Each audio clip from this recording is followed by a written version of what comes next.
I'm going to use this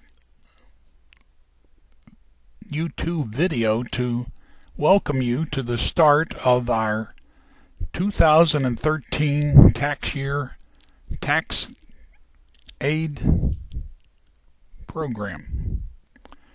I'd like to start off by sharing some statistics with you about how we did last year. Last year we did 760 electronic returns compared to 907 the previous year at Cameron Village Library.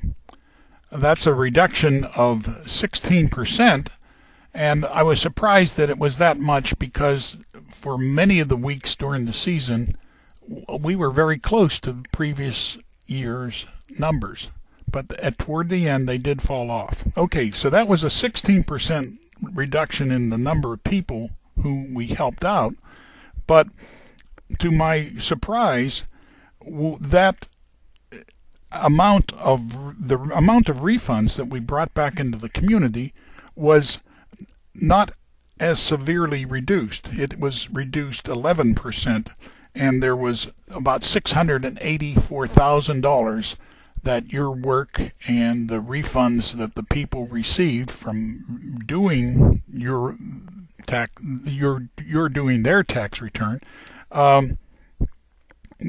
was very, very impressive. And I think equally impressive from the government's point of view is, although there was a reduction of 16% in the number of returns we did, the amount of balance dues that were due to the federal government was only reduced 2%. So it was almost the exact same number of $180,000 worth of balance dues that Uncle Sam received as a result of your good work. Again, I always like to keep these statistics in front of you because I think for most of us this is the driving force, is how our efforts really help the community. And every person that I talk to is impressed that that's a significant amount of money to the people that really need it the most. So please keep that in mind at all times. Okay, next I'd like to talk to you about what is new news for this coming season. And the biggest item is that in September we were surprised to hear from the 5 Point Center for Active Adults, where we do our work, that they want us to come to their facility only one day in the week during the tax season. They have told us that they want us to come on Fridays and not on Mondays as we did in the previous year.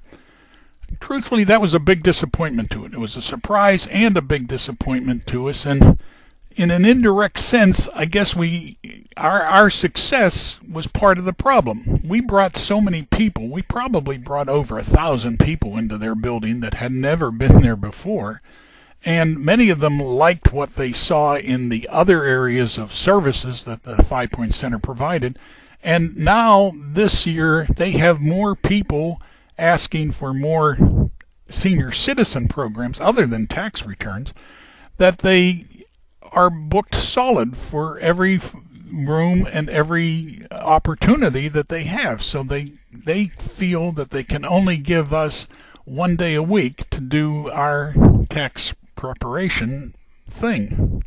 And quite frankly, we were very disappointed that they took that approach, but I also have some new management, and they agreed that we'll let them make their own decisions, and I did not escalate the matter to try to resolve it.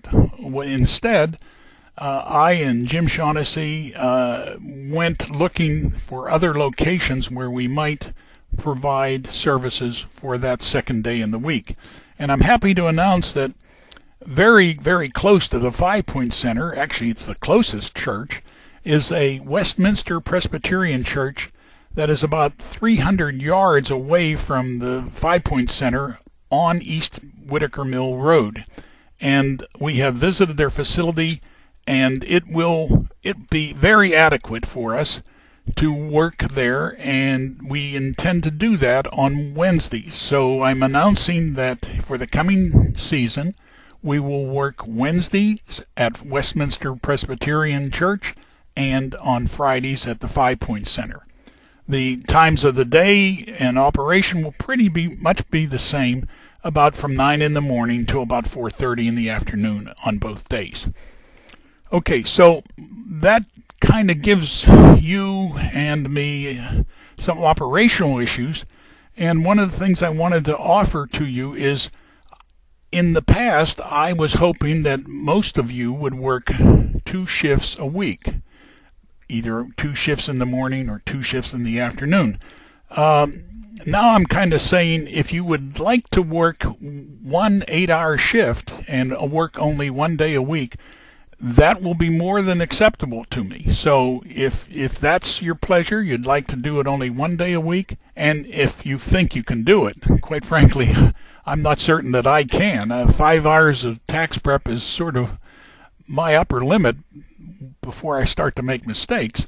But if you think you can do almost 8 hours a tax prep in a day, and you would like to do it instead of 2 4-hour shifts, please let me know, because I will tailor the upcoming schedule to meet your request. And the reason I'm saying that is I have about 20 names of potential tax counselors for this coming year, and although some may not, I really think this year all will make it. We can work around whatever schedule you need. As you know, normally we only have about 8 preparers working on any given shift. So with 4 people surplus every day, I think we can accommodate whatever schedules you might want to impose upon me for doing your tax prep. So think about that. It's an open issue. What I'd also like to discuss is that we are finally beginning to receive some of the IRS paperwork that we use in our training. Just yesterday, I received 7 copies of a package of training materials, and I'd just like to show you the documents that we see. You're familiar with all the numbers. At the top of this page is the 6744 form. That is called the Volunteer Assisters Test and Retest. And what they have asked us to do this year is they've asked all of us to actually complete our certification process using the internet and not the paper test returns.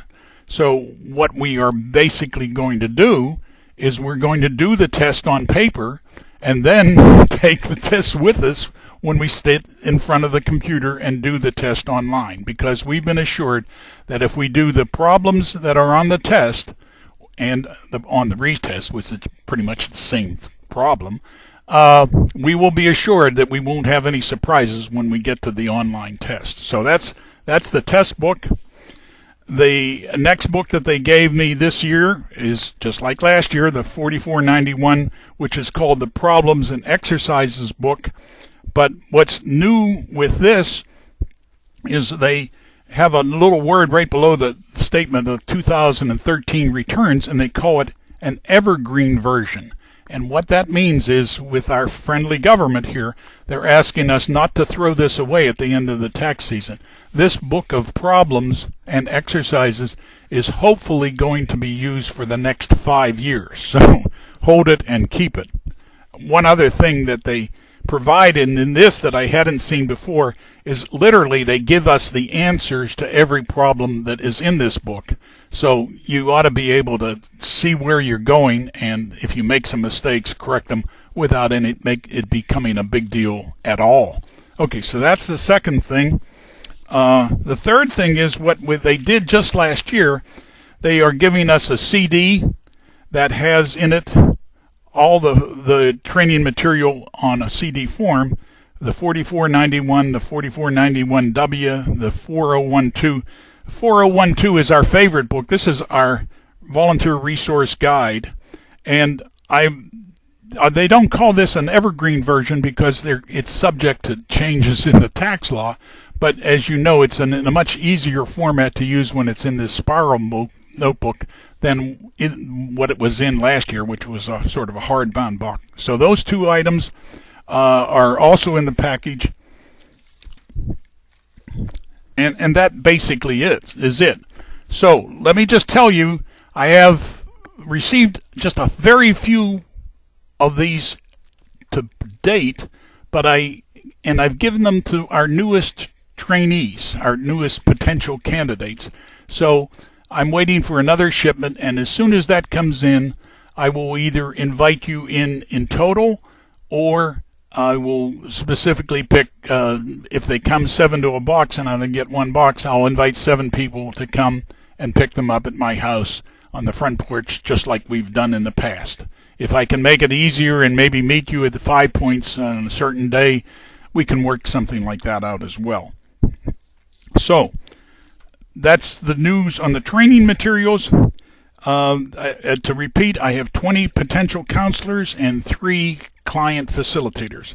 The role of the client facilitator is, as you know, extremely important, and I'm really hoping that we can build on the talent that we have in this to maybe even get a couple more client facilitators. Okay, other personnel issues associated with this year. I'm happy to announce that John Anthony has accepted a position as a local coordinator for a site in East Wake County, and I don't know what town this is in, but he's going to be the local coordinator at a church that is called the Longview Church. That's sort of all I know. So I haven't talked to John about it myself, so when I get a little more details, I'll tell you what I know.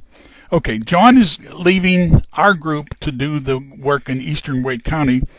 In our organization, I've asked Dorothy Farrow to take my role as an ERO for the afternoon shift, and she's graciously accepted that, and I thank her. And then in the morning shift, Gopal will continue to be the ERO for the morning shift people.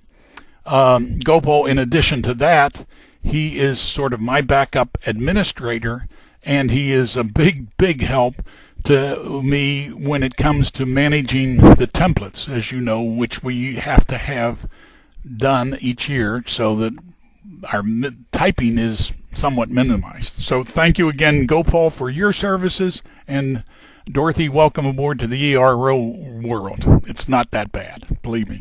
Okay, I don't have much detail about training schedules in the formal sense. The new people have been invited to a meeting on almost a week before Christmas, December 17th, at 5 Points. But I don't know what people are going to say to them or things like that. I do know that they, in January, will be exposed to the 4 or 5 days of new people training, and we, the more experienced people, will be on the hook for 2 days training. But when I get that detail, I'll get to you as well. And then finally, and on the training, the objective is to have all of us certified by the 25th of January. So whether that happens or not, it should be very close. But I really want to welcome you aboard, get you thinking about what we're going to be trying to accomplish this year. Understand that we will all be doing the test online. It's not such a big deal. Don't worry about it.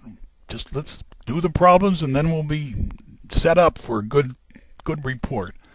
And then finally, as soon as it's appropriate, and it will usually be in January, that I'll have a meeting probably at 5 Points, but if our first day of operation is on a Wednesday, then I'll try to have it at the Westminster Presbyterian Church. It's in their fellowship hall, so that we're familiar right from the start as to what is our new facility like, and can we do the good job that we continue to do at 5 Points. So that's about it for now. I didn't want this to be more than 15 minutes, and it's 14 and a half minutes, so I think it's a nice time to say thank you again, and we'll see you soon. Bye-bye.